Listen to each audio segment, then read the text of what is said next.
നമ്മൾ ഇതിനോട് അഡിക്റ്റഡ് ആവും തോറും നമ്മൾ ചിലപ്പോൾ ഒരു 2 ക്ലാസ് പുറകിലായിരിക്കും നമ്മുടെ തലച്ചോറ് ഉണ്ടാവുക.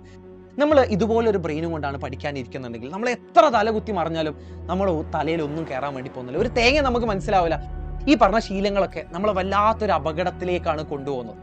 ഇത് കൺട്രോൾ ചെയ്യാൻ പറ്റാത്തൊരു ശീലമായിരിക്കും. ബോധപൂർവമല്ല നമ്മളത് ചെയ്യുന്നത്. ഈ 1 സെക്കൻഡിൽ നിന്ന് നിങ്ങൾക്ക് റീഫോക്കസ് ചെയ്യണമെന്നുണ്ടെങ്കിൽ, പഠിച്ച കാര്യത്തിലേക്ക് തന്നെ തിരിച്ചു പോകണമെന്നുണ്ടെങ്കിൽ 23 മിനിറ്റ് എടുക്കും. നിങ്ങൾ മദ്യപിക്കുന്ന ഒരാളാണ്, അല്ലെങ്കിൽ സിഗരറ്റ് വലിക്കലാണ്, അല്ലെങ്കിൽ വേറെ എന്തെങ്കിലും ദുശീലങ്ങൾ നിങ്ങൾക്ക് ഉണ്ടോ? ഈ പറഞ്ഞതൊന്നും ഇല്ലാന്ന് എനിക്കറിയാം. പക്ഷേ ഇവിടെ ഈ ചിത്രം നിങ്ങൾ നോക്കിയേ, ഈ പറഞ്ഞ ദുശീലങ്ങളൊക്കെ ഉള്ള ഒരാളുടെ തലച്ചോറിന്റെ സ്കാനിങ് ആണ് അവിടെ കൊടുത്തിരിക്കുന്നത്. അതിന്റെ തൊട്ടടുത്ത് തന്നെ ഒരു നോർമൽ മനുഷ്യന്റെ ബ്രെയിൻ സ്കാനും ഞാൻ അവിടെ കൊടുത്തിട്ടുണ്ട്. ഈ ചിത്രം നിങ്ങളൊന്ന് ശ്രദ്ധിച്ചാൽ മനസ്സിലാവും, ഇയാളുടെ തലച്ചോറിന്റെ പല റീജൻസും ഒരു പുഴുങ്ങിയ ബേൺഡ് ആയ അവസ്ഥയിലാണ്. നമ്മളിൽ പലരുടെ ബ്രെയിൻ സ്കാൻ എടുത്ത് നോക്കിക്കഴിഞ്ഞാലും ഇതുപോലെ ബേൺഡ് ആയ ഒരു പുഴുങ്ങിയ അവസ്ഥയായിരിക്കും ഉണ്ടാവും. ഇത് നിങ്ങൾക്ക് തന്നെ മനസ്സിലാക്കാൻ ഏറ്റവും നല്ലത് എന്താണെന്ന് അറിയാം, നിങ്ങൾ ഒരു കാര്യത്തിൽ നിന്ന് എത്ര പെട്ടെന്നാണ് ഡിസ്ട്രാക്റ്റഡ് ആവുന്നുള്ളത് മാത്രം നോക്കിയാൽ മതി. കഴിഞ്ഞ കുറച്ച് ആഴ്ചകളായിട്ട്, അപ്പോൾ ഓണം എക്സാം കഴിഞ്ഞ തൊട്ട് സ്ഥിരമായിട്ട് ഞാൻ കേൾക്കുന്ന ഒരു കംപ്ലൈൻറ്റാണ്, സാർ ഞാൻ ഭയങ്കര ഫോക്കസ്ഡ് ആയിട്ട്, മോട്ടിവേറ്റഡ് ആയിട്ട്, ഫുള്ളി കമ്മിറ്റഡ് ആയിട്ടാണ് പഠിക്കാനിരിക്കുന്നത്, പക്ഷെ അതിൻ്റെ ഇടയ്ക്ക് ഞാൻ തന്നെ എപ്പോഴാണ് ഡിസ്ട്രാക്റ്റഡ് ആയി എന്നുള്ളത് എനിക്ക് തന്നെ അറിയില്ല. ഞാൻ ചിലപ്പോൾ ഒരു റീല് കണ്ടിരുന്നതേ എനിക്ക് ഓർമ്മയുള്ളൂ, പക്ഷെ അത് മണിക്കൂറുകളോളം ഞാനിങ്ങനെ റീൽസ് കണ്ട് അങ്ങനെ ഇരുന്നത് ഞാൻ തന്നെ അറിയുന്നില്ല. സമയം പോകുന്നത് ഞാൻ അറിയുന്നില്ല. എന്തുകൊണ്ടാണ് നമുക്ക് ഈ ഒരു ഡിസ്ട്രാക്ഷനെ പിടിച്ചു വെക്കാൻ പറ്റാത്തത്? എന്തുകൊണ്ടാണ് എത്ര മോട്ടിവേറ്റഡ് ആയിട്ട് നമുക്ക് പഠിക്കാനിരുന്നിട്ടും ഈ ഡിസ്ട്രാക്ഷനെ നമുക്ക് കൺട്രോൾ ചെയ്യാൻ പറ്റാത്തത്? ഇതുകൊണ്ടുണ്ടാവുന്ന ഒരു അപകടം നമ്മൾ ആദ്യം മനസ്സിലാക്കണം. നമ്മൾ ഇതുപോലൊരു ബ്രെയിനും കൊണ്ടാണ് പഠിക്കാനിരിക്കുന്നുണ്ടെങ്കിൽ നമ്മൾ എത്ര തലകുത്തി മറിഞ്ഞാലും നമ്മൾ തലയിൽ ഒന്നും കയറാൻ വേണ്ടി പോകുന്നില്ല. ഒരു തേങ്ങ നമുക്ക് മനസ്സിലാവില്ല, ഒരു തേങ്ങ നമുക്ക് ഓർത്തു വെക്കാനും പറ്റില്ല. സോ ഇത് വലിയൊരു അപകടമാണ്. നമ്മൾ പണ്ട് കാലത്ത് ഈ ജീവിതശൈലി രോഗങ്ങൾ, പ്രഷർ വരിക, കൊളസ്ട്രോൾ വരിക, അല്ലെങ്കിൽ ഷുഗർ വരിക എന്നൊക്കെ പറയുന്ന പോലെ തന്നെ വലിയൊരു അപകടമാണ്, വലിയൊരു ലൈഫ് സ്റ്റൈൽ ജീവിതശൈലി രോഗമാണ് ശരിക്കും പറഞ്ഞാൽ ഈ ഫോൺ അഡിക്ഷനും സോഷ്യൽ മീഡിയ അഡിക്ഷനും ഡൂം സ്ക്രോളിംഗ് എന്നൊക്കെ നമ്മൾ പറയും ഇംഗ്ലീഷിൽ. ഈ പറഞ്ഞ ശീലങ്ങളൊക്കെ നമ്മൾ വല്ലാത്തൊരു അപകടത്തിലേക്കാണ് കൊണ്ടുപോകുന്നത്. അപ്പോൾ ഈ ഹാബിറ്റ്സിനെ കുറിച്ചിട്ട്, അല്ലെങ്കിൽ ഈ ഹാബിറ്റ്സിനെ മാറ്റിയെടുക്കുക എന്ന് പറയുന്നതാണ് ഇതിൻ്റെ ഏറ്റവും ആദ്യം നമുക്ക് ചെയ്യാൻ വേണ്ടി പറ്റുന്നത്. നമ്മുടെ ബ്രെയിൻ്റെ ഒരു 90 മുതൽ 95% കാര്യങ്ങൾ വളരെ ഓട്ടോമാറ്റിക് ആയിട്ടാണ് നടക്കുന്നത്. ഇപ്പോൾ ഫോർ എക്സാമ്പിൾ ഞാൻ ആദ്യമേ പറയാറുണ്ട്, രാവിലെ നമ്മൾ എണീക്കുമ്പോൾ പല്ല് തേക്കുന്നത് അത്ര ബോധപൂർവ്വമൊന്നുമല്ല നമ്മൾ ചെയ്യുന്നത്, നമ്മളതൊരു ഓട്ടോമാറ്റിക് ആയിട്ടാണ് ചെയ്യുന്നത്. കാരണം വർഷങ്ങളോളം നമ്മളത് ചെയ്യുന്നതല്ലേ. നമ്മളിപ്പോൾ ഡ്രൈവ് ചെയ്യാൻ അറിയാമെന്നുണ്ടെങ്കിൽ, കാർ ഓടിക്കുന്നു, ബൈക്ക് ഓടിക്കുന്നു ഒക്കെ, ഇപ്പോൾ ഒരു സ്ട്രെയിറ്റ് റോട്ടിൽ നമ്മൾ ഓടിച്ചു പോകുകയാണെങ്കിൽ അത് ഓട്ടോമാറ്റിക് ആയിട്ടാണ് നടക്കുന്നത്. നമ്മൾ അധികം ഒന്നും ചിന്തിക്കുന്നില്ല.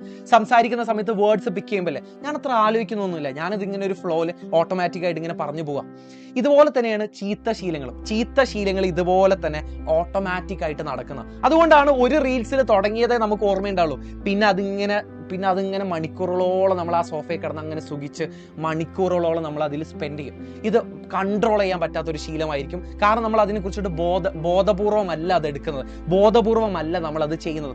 എല്ലാ മനുഷ്യന്മാരും ഏകദേശം ഇതുപോലെ തന്നെയാണ് ഫങ്ഷൻ ചെയ്യുന്നത്. നമുക്കിതിൻ്റെ ഒരു അപകടം എത്രത്തോളാണെന്ന് ഞാൻ പറഞ്ഞുതരാം. അതായത് നിങ്ങൾ ഇങ്ങനെ പഠിച്ചുകൊണ്ടിരിക്കുന്ന സമയത്ത് വെറുതെ ഒരു സെക്കൻഡ് നിങ്ങൾ ഡിസ്ട്രാക്റ്റഡ് ആയി എന്ന് വിചാരിക്കുക. വെറും 1 സെക്കൻഡ്. ഈ 1 സെക്കൻഡിൽ നിന്ന് നിങ്ങൾക്ക് റീഫോക്കസ് ചെയ്യണമെന്നുണ്ടെങ്കിൽ, പഠിച്ച കാര്യത്തിലേക്ക് തന്നെ തിരിച്ചു പോകണമെന്നുണ്ടെങ്കിൽ 23 മിനിറ്റ് എടുക്കും. അതിൻ്റെ ഒരു അപകടം നിങ്ങളൊന്ന് ആലോചിച്ച് നോക്കിയേ. അതായത് നമ്മളിപ്പോൾ എത്ര മണിക്കൂർ പഠിച്ചാലും അതിൻ്റെ ഇടയ്ക്ക് ഇങ്ങനെ ഓരോ സെക്കൻഡോ, 1 സെക്കൻഡ് ഒന്നും അല്ല, നിങ്ങൾക്ക് അറിയാം 1 സെക്കൻഡ് ഒന്നും അല്ല നമ്മൾ ഡിസ്ട്രാക്റ്റഡ് ആവുക. ഇത്രയും സമയം നമ്മൾ ഡിസ്ട്രാക്റ്റഡ് ആകുമ്പോഴല്ലേ എത്ര സമയം എടുക്കും നമുക്ക് തിരിച്ചു വരാൻ തന്നെ, ബ്രെയിന് തിരിച്ച് ഫോക്കസ് ചെയ്യാൻ തന്നെ എത്ര സമയം എടുക്കും? നമുക്കറിയാം, നമുക്കൊരു കാര്യം ഒരാൾ പറഞ്ഞത് മനസ്സിലാക്കണം എന്നുണ്ടെങ്കിലും, നമുക്ക് സ്വയമേ പഠിക്കണം എന്നുണ്ടെങ്കിലും നമുക്ക് കുറച്ച് ഐക്യം വേണം. ഇന്റലിജൻസ് കോഷ്യന്റ് എന്നാണ് അതിന് പറയാം. ഈ പറഞ്ഞ സാധനമല്ലേ, നമ്മൾ എത്രത്തോളം ഫോണിനോട് അഡിക്റ്റഡ് ആണോ, എത്രത്തോളം നമ്മൾ ഡിസ്ട്രാക്റ്റഡ് ആണോ, അതിനനുസരിച്ച് ടെമ്പറലി ഇങ്ങനെ താഴേക്ക് കുറഞ്ഞുകൊണ്ടേയിരിക്കും. നമ്മൾ ഇതിനോട് അഡിക്റ്റഡ് ആവും തോറും നമ്മൾ ചിലപ്പോൾ ഒരു 2 ക്ലാസ് പുറകിലായിരിക്കും നമ്മുടെ തലച്ചോറ് ഉണ്ടാവുക. നിങ്ങൾ 10th സ്റ്റാൻഡേർഡിലോ 8th സ്റ്റാൻഡേർഡിലൊക്കെ ആയിരിക്കും, 9th സ്റ്റാൻഡേർഡിലോ 8th സ്റ്റാൻഡേർഡിലൊക്കെ ആയിരിക്കും ചിലപ്പോൾ നമ്മുടെ ബ്രെയിൻ ഇരിക്കുന്നത് അതിൽ നിന്ന് എത്രയോ പുറകിലായിരിക്കും. ഈ പ്രശ്നം നമ്മൾ വളരെ പെട്ടെന്ന് തന്നെ സോൾവ് ചെയ്യേണ്ടിയിരിക്കുന്നു. അതായത് ഇങ്ങനെ ഒരു പാറ്റേണിലാണ് നിങ്ങൾ പഠിക്കുന്നുണ്ടെങ്കിലേ ഒരു 2-3 മണിക്കൂർ നിങ്ങളുടെ ബ്രെയിൻ റീസ്റ്റാർട്ട് ചെയ്യാൻ തന്നെ എടുക്കുന്നുണ്ട്. നമ്മുടെ ഫോണൊക്കെ റീസ്റ്റാർട്ട് ചെയ്യില്ലേ, അതേപോലെ നമ്മുടെ ബ്രെയിൻ റീസ്റ്റാർട്ട് ചെയ്യാൻ തന്നെ ഒരു 2-3 മണിക്കൂറുകൾ എടുക്കും. അപ്പോൾ നമ്മൾ ആദ്യം ഈ ഒരു പ്രശ്നത്തിനെ പരിഹരിക്കണം എന്നുണ്ടെങ്കിൽ ആദ്യം നമ്മൾ എത്ര സമയം ഈ ഒരു ഫോൺ ഉപയോഗിക്കുന്നുണ്ട്, എത്രയാണ് നമ്മുടെ സ്ക്രീൻ ടൈം എന്നുള്ളത് ആദ്യം മനസ്സിലാക്കണം. എന്നിട്ട് അതിൽ തന്നെ ചില ആപ്പുകൾ നമ്മൾ കൂടുതലായിട്ട് ഉപയോഗിക്കുന്നുണ്ടാവും. അപ്പോൾ അത് എവിടേക്കാണെന്നുള്ളത് നമ്മൾ ആദ്യം മനസ്സിലാക്കി അതിനെക്കുറിച്ചിട്ടുള്ളൊരു ബോധം വേണം. ഇതാണ് നമ്മുടെ സ്റ്റേജ് 1. ഇതിനെക്കുറിച്ചിട്ട് തിരിച്ചറിയാന്നുള്ളത് തന്നെ വളരെ ചുരുങ്ങിയ ആൾക്കാർ മാത്രമേ ചെയ്യുള്ളൂ. നിങ്ങൾ ഈ വീഡിയോ കാണാനും, നിങ്ങൾ ഈ വീഡിയോ മുഴുവനായിട്ട് ഇരുന്ന് കാണാനും, ഇതിൽ നിന്നുള്ള വാല്യുബിൾ ആയിട്ടുള്ള കാര്യങ്ങൾ എടുക്കാനും അത് പ്രയോഗിക്കണം എന്നുണ്ടെങ്കിലേ നിങ്ങൾ ആ ചുരുങ്ങിയ 1% പെട്ട ആളുകളായതുകൊണ്ടാണ്. അപ്പോൾ എന്തായാലും നിങ്ങൾക്ക് അത് യൂസ്ഫുൾ ആയിരിക്കും. നിങ്ങൾ അതിനെക്കുറിച്ചുള്ള ബോധം ഉണ്ടാക്കിയെടുക്കുക എന്ന് പറയുന്നതാണ് സ്റ്റേജ് 1 എന്ന് പറയുന്നത്. എത്ര സമയം നമ്മൾ ഫോൺ ഉപയോഗിക്കുന്നുണ്ട്, ഏതൊക്കെ ആപ്പുകളാണ് നമ്മൾ കൂടുതലായിട്ട് ഉപയോഗിക്കുന്നത്, ഇതിനെക്കുറിച്ചിട്ട് നമുക്ക് കൃത്യമായ ഒരു ബോധം വേണം. അതിനുശേഷം നിങ്ങൾക്ക് ചെയ്യാൻ പറ്റുന്നത്, നിങ്ങളിപ്പോൾ ഒരു ഫോൺ തീരെ ഉപയോഗിക്കാത്ത ഒരാളാണ്, നിങ്ങൾ പഠിക്കുന്ന സമയത്ത് ജസ്റ്റ് ടെക്സ്റ്റ് ബുക്കും നിങ്ങളുടെ പഠിക്കാനുള്ള മെറ്റീരിയൽസും ഗൈഡുകളും മാത്രം ഉപയോഗിക്കുന്ന ഒരാളാണെങ്കിൽ നിങ്ങൾക്ക് ഒരുപാട് വഴികളുണ്ട് ഈ പറഞ്ഞുള്ള ഡിസ്ട്രാക്ഷൻസ് പതുക്കെ പതുക്കെ ഒഴിവാക്കാൻ. പക്ഷെ അതിന്റെ മുന്നേ ഞാനൊരു കാര്യം പറയട്ടെ. നമ്മൾ നേരത്തെ കണ്ട ഒരു ചിത്രത്തിൽ ഇതിന് ഏറ്റവും നല്ലൊരു എക്സാമ്പിൾ ഞാൻ കൊടുത്തിട്ടുണ്ട്. നമ്മളൊരു പുൽമൈതാനം വിചാരിക്കുക. ആ പുൽമൈതാനത്ത് വേറെ വഴികളൊന്നും ഇല്ല കേട്ടോ, ഒരു ഫ്ലാറ്റ് ആയ പുല്ലുകൾ മാത്രമുള്ള ഒരു മൈതാനം അല്ലെങ്കിൽ ഒരു പറമ്പ്. ആ പറമ്പിൽ നമ്മളൊരു പ്രത്യേക വഴികളിലൂടെ ഒരു ദിവസം ഇങ്ങനെ എല്ലാ ദിവസവും ഇങ്ങനെ നടക്കുകയാണെന്നുണ്ടെങ്കിൽ അവിടെ ഒരു വഴി തെളിഞ്ഞു വരില്ലേ. അതുപോലെയാണ് നമ്മുടെ തലച്ചോറിനകത്ത് ഒരു ശീലം ഉണ്ടായി വരുന്നത്. എത്ര നാൾ നമ്മൾ ആ വഴിയിലൂടെ നടന്നു അത്രയും തന്നെ സ്ട്രോങ് ആയിരിക്കും നമ്മുടെ തലച്ചോറിനകത്ത് ആ ശീലം എന്ന് പറയുന്നത്. അത്രയും തന്നെ പണിയായിരിക്കും നമുക്ക് ആ ശീലം മാറ്റിയെടുക്കാൻ. അതുകൊണ്ട് ഇത് ഒറ്റയടിക്ക് മാറ്റിയെടുക്കാൻ നിങ്ങൾ വിചാരിക്കേ വേണ്ട. നമുക്ക് പതുക്കെ പതുക്കെ പതുക്കെ മാത്രമേ അത് മാറ്റിയെടുക്കാൻ പറ്റുള്ളൂ. അപ്പം നിങ്ങൾ ഇപ്പം നിങ്ങൾ വിചാരിക്കുക 5 മണിക്കൂറാണ് നിങ്ങൾ ഒരു ദിവസം ഫോൺ ഉപയോഗിക്കുന്നത്. അത് എത്രയോ കൂടുതലാണ്. 4 മണിക്കൂറിൽ കൂടുതൽ നിങ്ങൾ ഫോൺ ഉപയോഗിച്ച് കഴിഞ്ഞാൽ നിങ്ങൾ അപകടകരമായ ഒരു രീതിയിലാണ് കടന്നു പോകുന്നത്. നിങ്ങൾ 5 മണിക്കൂറാണ് ഒരു ദിവസം ഉപയോഗിക്കുന്നുണ്ടെങ്കിലേ, ഓരോ ദിവസം ഒരു 15 മിനിറ്റ് വെച്ചിട്ട് കട്ട് ചെയ്ത് നിങ്ങൾ അതൊരു 1 മണിക്കൂറിലൊക്കെ എത്തിക്കുക. എന്നാൽ മാത്രമേ നമ്മളൊരു ഹെൽത്തി ആയിട്ടുള്ള ഒരു ലെവലിലേക്ക് നമ്മൾ എത്തുള്ളൂ. പിന്നെ വേറെ കുറച്ച് കാര്യങ്ങൾ നിങ്ങൾ ചെയ്യാൻ പറ്റുന്നതെന്ന് വെച്ചാൽ, ആ കാഴ്ച നിങ്ങളുടെ ഒരു കൺവട്ടത്തു നിന്ന് തന്നെ പഠിക്കുന്ന സമയത്ത്, അതായത് ഫോൺ ഉപയോഗിക്കാതെയാണ് നിങ്ങൾ പഠിക്കുന്നുണ്ടെങ്കിൽ നിങ്ങളുടെ കൺവട്ടത്ത് തന്നെ ആ ഫോൺ എടുത്ത് ഒഴിവാക്കാം. ഒരു 90% ടെംപ്റ്റേഷൻസും നിങ്ങൾക്ക് അതിൽ നിന്ന് ഒഴിവാക്കാം. ഈ ഫോൺ കാണുമ്പോഴായിരിക്കും നമുക്ക് തോന്നുക, എന്നാൽ പിന്നെ അവനൊരു മെസ്സേജ് അയച്ചാൽ, അവൾക്കൊരു മെസ്സേജ് അയച്ചാലോ, ഗ്രൂപ്പിലൊരു റീല് പോസ്റ്റ് ചെയ്താൽ, അല്ലെങ്കിൽ നമുക്ക് തന്നെ തോന്നും കുറച്ച് നേരം നമുക്കൊന്ന് റീൽസ് കാണുന്നു. പക്ഷെ ഞാൻ പറഞ്ഞല്ലോ, ഇത് നമുക്കൊരു ഓട്ടോമേറ്റഡ് ആയ ശീലമാണ്, ഓട്ടോമാറ്റിക് ആയിട്ടുള്ള ശീല. 2 റീൽസ് കണ്ടേ നമുക്ക് ഓർമ്മയുണ്ടാവും, ബാക്കി ബ്രെയിൻ ചെയ്തോളും. ബാക്കി പല്ല് തേക്കുന്ന പോലെ ബ്രെയിൻ ഇങ്ങനെ അതിലെങ്ങനെ ഇരുന്നോളും. നമ്മൾ സോഫയിൽ ഒന്ന് ജസ്റ്റ് കിടന്നു കൊടുത്താൽ മാത്രം മതി. അപ്പോൾ ഫോക്കസ് സോൺ അല്ലെങ്കിൽ പഠിക്കാനിരിക്കുന്ന സമയത്തിലെ ഫോൺ ആ കൺവട്ടത്തുനിന്നേ എടുത്ത് ഒഴിവാക്കുക. രണ്ടാമതായിട്ട് നമ്മൾ എപ്പോഴും പറയുന്നതാണ് പൊമഡോറോ ടെക്നിക് എന്ന് പറയും. അതായത് ആദ്യം ഒരു 25 മിനിറ്റ് പഠിക്കുക, പിന്നെ ഒരു 5 മിനിറ്റ് ബ്രേക്ക് എടുക്കുക, 25 മിനിറ്റ് പഠിക്കുക, 5 മിനിറ്റ് ബ്രേക്ക് എടുക്കുക. ഇങ്ങനെ 4 പ്രാവശ്യം ചെയ്തതിന് ശേഷം നിങ്ങൾക്ക് കുറച്ച് സമയം, ഒരു അരമണിക്കൂറോ 3/4 മണിക്കൂറോ നിങ്ങൾക്ക് ബ്രേക്ക് എടുക്കാം. ഓക്കെ, വേറൊരു കാര്യം നിങ്ങൾക്ക് ചെയ്യാൻ വേണ്ടി പറ്റുന്നില്ലേ, നിങ്ങൾക്ക് ഈ ഒരു 4 പ്രാവശ്യം ഇത് ചെയ്തതിന് ശേഷം ഒരു കുഞ്ഞു ബ്രേക്ക് നിങ്ങൾ എടുക്കില്ല. അതായത് 25 മിനിറ്റ് പ്ലസ് 5 മിനിറ്റ് ഇതിന്റെ ഒരു 4 സെറ്റ് ചെയ്യുക.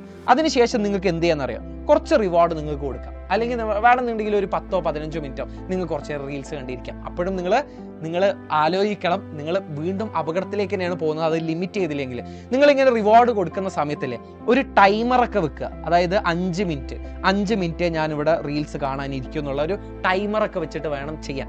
ഇനി നിങ്ങൾ ഇത് ഫോൺ ഉപയോഗിച്ചിട്ടാണ് നിങ്ങൾ പഠിക്കുന്നുണ്ടെങ്കിലേ, നിങ്ങൾ ഇതുപോലെ ഡിസ്ട്രാക്റ്റഡ് ആകുന്നത് നിങ്ങളെ അറിയില്ല. ഫോണിൽ കുറേ മെസ്സേജ് വരില്ലേ, ഫോണിൽ ചിലപ്പോൾ വേറൊരാൾക്ക് വന്ന മെസ്സേജ് ആയിരിക്കും, ചിലപ്പോൾ വേറെ ഒരാൾ ചിലപ്പോൾ നിങ്ങൾക്ക് റീൽസ് അയച്ചു തരുന്നതായിരിക്കും, ചിലപ്പോൾ നമ്മൾ തന്നെ പഠിക്കാൻ യൂട്യൂബിൽ ക്ലാസ് ഒക്കെ കണ്ടുകൊണ്ടിരിക്കുന്ന സമയത്ത് അറിയാതെ അങ്ങോട്ട് ഡിസ്ട്രാക്റ്റഡ് ആവും.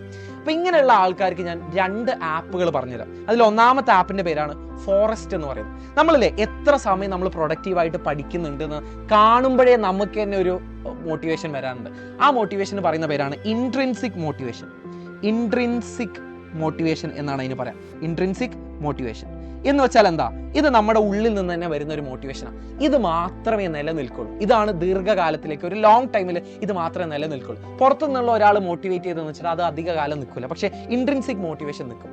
ഇൻട്രിൻസിക് മോട്ടിവേഷൻ കൂട്ടാനുള്ള ഒരു വഴിയാണ് ഈ ഫോറസ്റ്റ് എന്ന് പറയുന്നത്. നിങ്ങൾക്ക് അതിനെ, ആ ആപ്പിനെ നിങ്ങൾക്ക് തന്നെ എക്സ്പ്ലോർ ചെയ്യാം. പക്ഷേ കുറച്ച് കാര്യങ്ങൾ ഞാൻ പറഞ്ഞുതരാം. അതായത് നിങ്ങൾ എത്ര സമയം പഠിക്കുന്നോ, എത്ര മിനിറ്റ് പഠിക്കുന്നോ, അതിനനുസരിച്ച് നിങ്ങൾക്ക് ഒരു കാർഡിനെ വളർത്തിയെടുക്കാം. ആ കാർഡ് ഇങ്ങനെ വളർന്നു വരുന്നത് നമുക്ക് കാണാൻ വേണ്ടി പറ്റും. ആ കാർഡ് എത്രത്തോളം വളരുന്നുണ്ടോ അത്രയും സമയം അല്ലെങ്കിൽ അത്രയും എമൗണ്ട് നമ്മൾ അത്രയും പ്രൊഡക്റ്റീവായിട്ട്, ഫോക്കസ്ഡ് ആയിട്ട്, കമ്മിറ്റഡ് ആയിട്ടാണ് ഇരിക്കുന്നത്. ഇതെല്ലാ ദിവസവും നമ്മളിങ്ങനെ കാണുന്തോറും നമ്മുടെ ബ്രെയിൻ നേരത്തെ ഇങ്ങനെ പുൽമൈതാനത്തെ വഴി തെളിഞ്ഞു വരുന്ന പോലെ തന്നെ നമ്മുടെ ബ്രെയിൻ ഇതിനോട് അഡാപ്റ്റഡ് ആവും. നമ്മൾ പഠിച്ചുകൊണ്ടിരിക്കുകയാണ്, അപ്പോൾ നമുക്ക് പഠിക്കാനുള്ള ഒരു കപ്പാസിറ്റി ഉണ്ട്. അതൊരു ഇൻട്രിൻസിക് മോട്ടിവേഷൻ ക്രിയേറ്റ് ചെയ്യും. അതങ്ങനെ കൂടുതൽ മുന്നിലേക്ക് പോകുന്തോറും നമ്മൾ വളരെ ശ്രദ്ധയുള്ള ഒരാളായിട്ട് മാറും, വളരെ ഫോക്കസ് ഉള്ള ഒരാളായിട്ട് മാറും. അങ്ങനെ നമുക്ക് ഈ ഡിസ്ട്രാക്ഷൻസിനെ പതുക്കെ ഒഴിവാക്കാം.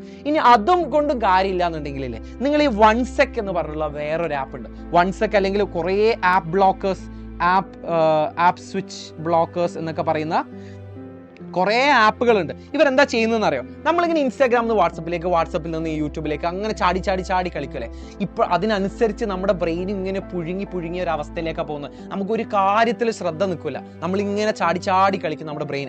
അപ്പം നമ്മൾ ഈ ഒരു ആപ്പ് സ്വിച്ച് ചെയ്യുന്നത് നിർത്താൻ വേണ്ടിയിട്ടില്ലേ, ഈ OneSec എന്ന് പറഞ്ഞുള്ള ഒരു ആപ്പ് നിങ്ങൾക്ക് ഉപയോഗിക്കാം. അപ്പോൾ ഓരോ പ്രാവശ്യം നിങ്ങളിങ്ങനെ ആപ്പിൽ നിന്ന് ഇങ്ങനെ ചാടി കളിക്കുമ്പോഴും അവർ നിങ്ങൾക്കൊരു റിമൈൻഡർ തരും, നിങ്ങൾ പ്രശ്നത്തിലേക്കാണ് പോകുന്നത്, നിങ്ങളുടെ ബ്രെയിനിൻ്റെ കപ്പാസിറ്റി കുറഞ്ഞു വരികയാണ്, നിങ്ങൾ ഇതുപോലെ ചെയ്തു കഴിഞ്ഞാൽ നിങ്ങളുടെ അറ്റൻഷൻ ലെവൽ എത്ര താഴേക്ക് പോകും, എല്ലാ കാര്യങ്ങളും നിങ്ങൾക്ക് ഈ ഒരു ആപ്പ് പറഞ്ഞു തരും. അപ്പോൾ ഈ 2 ആപ്പുകളും നിങ്ങൾക്ക് ഇതുപോലെ തന്നെ ഉപയോഗിക്കാൻ പറ്റുന്നതാണ്. സോ വളരെ പെട്ടെന്ന് നമ്മൾ ഈ ഒരു പ്രശ്നം മാറ്റിയെടുത്തില്ല എന്നുണ്ടെങ്കിൽ നിങ്ങൾ എത്ര തലകുത്തി മറിഞ്ഞാലും, ഞാൻ നേരത്തെ കാണിച്ച ഒരു കണക്കില്ലേ, 2-3 മണിക്കൂർ നമ്മുടെ ബ്രെയിൻ റീസ്റ്റാർട്ട് ചെയ്യാൻ തന്നെ എടുക്കും. അപ്പോൾ നിങ്ങൾ എത്ര സമയം പഠിക്കും എന്നുള്ളതിന് ഒരു അർത്ഥവുമില്ല, ഒരു കാര്യമില്ല.